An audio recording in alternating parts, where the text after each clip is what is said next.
Praise the lord. ప్రభునేస్కి sir పేరట మీ అందరికీ వందనాలు. మన జీవితంలో ఒక గొప్ప అద్భుతం జరగాలని, ఎన్నో మేలులు పొందుకోవాలని, మనం ఉన్నతంగా ఉండాలని మనం ఆశిస్తూ ఉంటాం. ప్రతి ఒక్కరి జీవితంలో మేలు కలగాలని కోరుకుంటూ ఉంటాం. కానీ ఎప్పుడు మన జీవితంలో మేలు జరుగుతుంది అని మనం ఆలోచిస్తే, దేవుని మాట మనం ఆలకించి, ఆయన ఆజ్ఞలను అనుసరించి నడుచుకున్నప్పుడు ఆయన ఇచ్చే దీవెనలన్నీ మనము పొందుకుంటాము. ఒకసారి మనం గనక గమనించినట్లయితే కానా విందులో నీళ్లను ద్రాక్షరసంగా మార్చి ఉన్నాడు మన దేవుడు. నీళ్లను మధురమైన ద్రాక్షరసంగా మార్చి ఉన్నాడు. అక్కడ ఆయన మాట మాత్రం సెలవిచ్చాడు. వారు ఆ మాటని ఆలకించి దాని విధంగా నడుచుకున్నప్పుడు ఒక అద్భుతాన్ని వారి జీవితంలో చూశారు.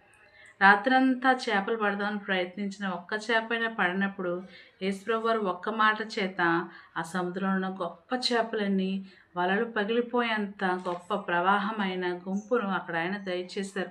ఇక మనం గమనించాల్సింది ఏంటంటే, దేవుని మాటకు మనం లోబడినప్పుడు మనం ఊహించని గొప్ప కార్యంలో ఆయన మన జీవితంలో జరిగిస్తాడు.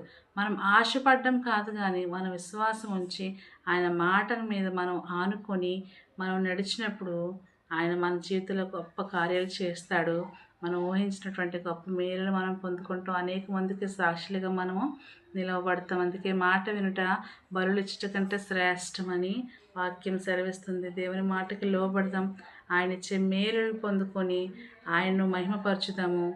దేవుడి వాక్యం ద్వారా మనలను దీవించును గాక. Have a nice day.